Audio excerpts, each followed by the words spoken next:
I'm going to give you a talk with the title of I Spy with My Little Eye, and I hope by the end of this you'll understand a bit why I became an eye doctor. There's lots of reasons, not least of them is that I'm rather squeamish, and when Tim's talking about poo transplants and things, I don't want to know, thank you very much. Also, your eyes are closed at night, so I get a good night's sleep as a doctor, that's marvellous. But the main reason I became an ophthalmologist is that the eye is truly fascinating. So many diseases, so many aspects of our lives are represented in our eyes. And I hope I'm going to show you how our eyes reflect our past, our present, and our future in the next few minutes. There are so many quotes we know about eyes. As you've heard earlier today, the eyes are the window to the soul. And many people think that we're actually superhuman as ophthalmologists. And I had one 58-year-old lady who came to see me. She hadn't had her eyes tested for over 20 years. And I said, oh, why not? She said, I did something terrible in my past, and you might see it. What do you answer to that? I had to say, we may be clever, but not that clever. So, of course, the eye is a camera, and it's the most amazing camera. We can see in the almost complete dark. We can read the newspaper on a bright, sunny day. That's a huge range of contrast that really cameras, even today, haven't picked up the sensitivity. As you heard earlier, our retina can pick up movement in our peripheral vision in the near darkness with amazing ability. And there's a huge amount of processing goes on in the retina. And as you see from the diagram behind me, light is focused through the cornea, the window of the eye, and then the lens behind it here and onto the retina at the back of the eye. But what do we see when we look into the eye? Well, one of the things we look at is the lens of the eye, which is just behind the pupil. And here we see the lens of someone who has no cataract in their eye. And cataract is very common as we get older. Indeed, it's the most common operation performed in the Western world, and something like over 300,000 cataract operations in the UK. Why do we get cataract? Well, there are many reasons. But here we can see on this graphic someone's lens going cloudy as they develop a cataract. And what has been shown is that the amount of cataract we have is in some way an indicator of mortality. People who get cataract early are more likely to die early. So the lens gives us a measure of how well we can resist those effects of aging that Claire was just talking about. And the reason for that is that light streams through our eye all our lives and oxidizes the proteins that make up the clear lens. And our ability to resist this, what's called oxidative stress, is manifest in the lens. And if you can resist it in the lens of your eye, you can resist it in the rest of your body and therefore resist some of the stresses of growing old. So cataract can, to some degree, tell us how well we are aging. Also, when we look at the retina at the back of the eye, we can see the arteries and the veins. Now, the pattern of arteries and veins on your retina is completely unique to you. So it's certainly a viable alternative rather than, for example, iris recognition in the airports these days. You could actually recognize your retina looking at the pattern of the retinal vessels. And the retinal arteries and veins are the only blood vessels in our body that we can actually directly visualize. And they can tell us information about the state of our general cardiovascular health as well.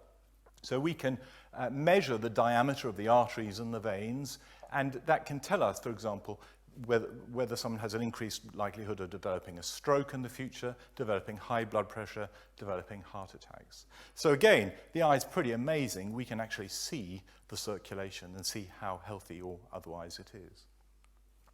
You also saw in that last photograph, the central part of the photograph is the optic nerve, which takes the pictures through to the brain. And in fact, it's the only part of the brain we can directly see. And nowadays, we have scans called OCT scans, which are, in effect, living three-dimensional cuts of the retina where we can look at the retinal layers.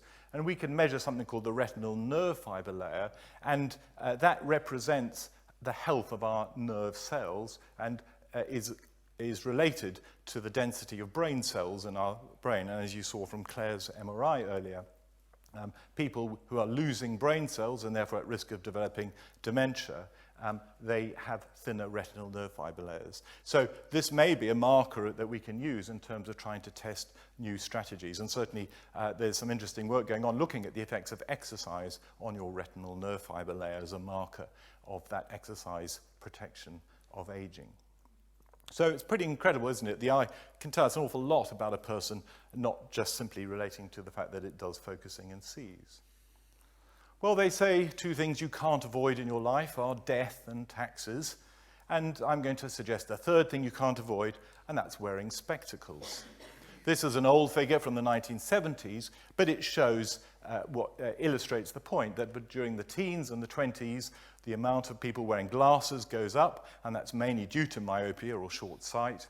And then there's a little lull, and then from the 40s onwards, middle age strikes, and people have to wear reading glasses, such that by 60, something like 95% of the population need to wear glasses. So clearly our eye's fantastic, but it's not always good at maintaining our focus through our lives. But what does the size of the eye tell us? My Little Eye is the title of this talk. Well, when we're born, our eye's pretty small, as the rest of us is, and at a week of age, the eye is about 17 millimeters in length.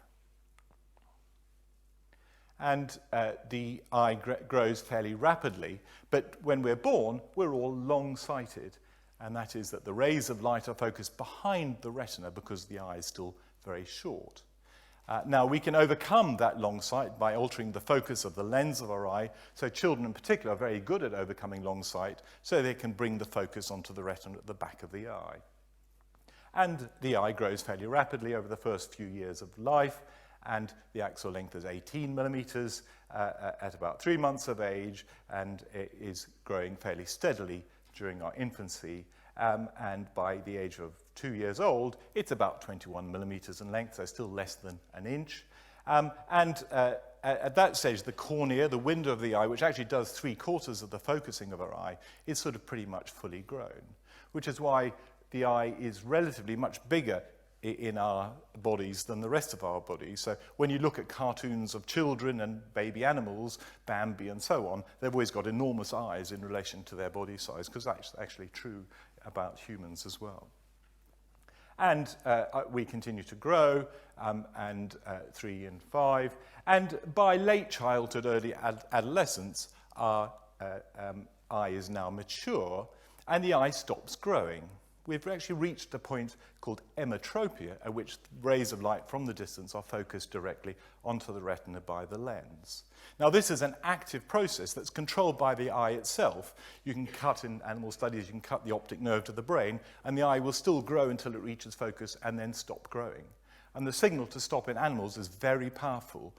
But in humans, and in a large proportion of this audience I see before me, some of us, the eye continues to grow, and indeed in over 1/3 of the population become myopic. Our eyes grow too long, and in effect we have eyes that have grown backwards too long. It's almost like an egg on its side rather than a nice round football, and we become myopic. And the question is, why is this? No other animal has myopia naturally. It's only humans who develop myopia.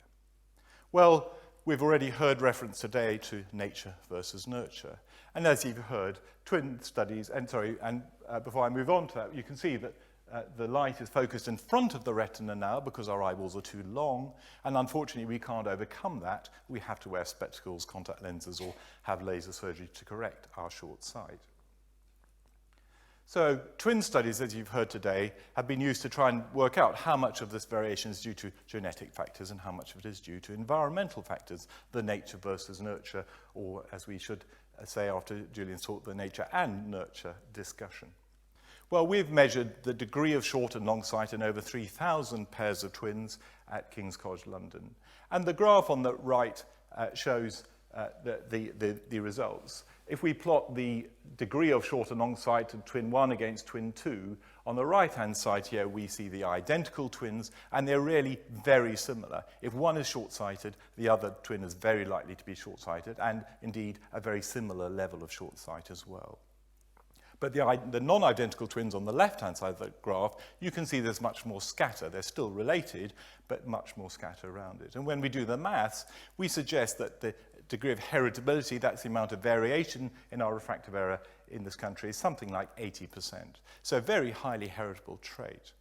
And indeed, we've just published a GWAS. We heard about the genome-wide association scans earlier from David Collier, and we've just published a study of over 45,000 people from 27 studies around the world, and we've identified 26 genes now that are related to myopia, and hopefully will give us some idea about the mechanisms that cause short sight, and indeed develop future treatments to prevent myopia developing. But we're a long way away from any effective treatment. So is it all your genes? Well, of course, as you've been hearing today, it's certainly not. There are many lines of evidence as to why that we're not all myopic, why it's not all genetic, and certainly the amount varies between populations. So we see quite a variety of prevalences. It's much more common, for example, in the Far East than it is in Europe. And although there are some genetic differences between populations, on the whole, we're all pretty similar genetically as humans. Indeed, there's been a massive increase in the amount of myopia. In countries like Taiwan, 95% of undergraduates are myopic. In Singapore, over 90% of 18-year-olds are myopic if they're Chinese. Indeed, even in the Western countries, the prevalence of myopia is increasing really quite dramatically. And these changes have occurred within a generation, which means it's not due to our genes. Our genes don't change, they evolve over many, many, many generations. So what are the risk factors of being short-sighted? Well, one of the major risk factors is education, and that's why many of us are short-sighted in KCL TEDx, because we're over-educated. The amount of myopia correlates with the number of years you've spent in education, be it school, university, postgraduate study. Also, urbanization. So countries like Japan and Taiwan have huge differences in the prevalence of myopia between children in urban areas and children in rural areas. And while education is in part tied up with that, it's certainly not all. We know that we myopes are on average a little more intelligent than the non-myopes, and there's been this theory of big eye and big brain. Maybe they somehow go together. But the most recent risk factor that's been looked at is outdoor activity, that if you spend time outdoors as a child, you're less likely to become myopic. And the most interesting data for me comes from a study looking at 6-year-old Chinese children. In Sydney, only 3 out of 100 Chinese children aged 6 are short-sighted. In Singapore, 30 out of 100 Chinese children are already short-sighted by the age of 6. And when they looked at the differences between the two groups of Chinese children, the only difference they could find is that Sydney children spend on average 2 hours a day outdoors. Singapore children spend less than half an hour each day outdoors. So clearly, at the moment, our level of evidence is if you want to avoid your children becoming short-sighted, send them out to play, even if it's February in England. And that may be because the light levels, even on a grey English day, are much better, much stronger than indoor light levels. And it's possibly also looking into the wide blue yonder, as opposed to the rather red atmosphere of artificial light and indoor activity. So what's incredible is the size of your eye reflects not only your genetic heritage and where you come from, but also the environment that you've been exposed to as a child. And so the old wives' tale that you shouldn't read too much in the dark with poor light is probably true, in fact, as ever.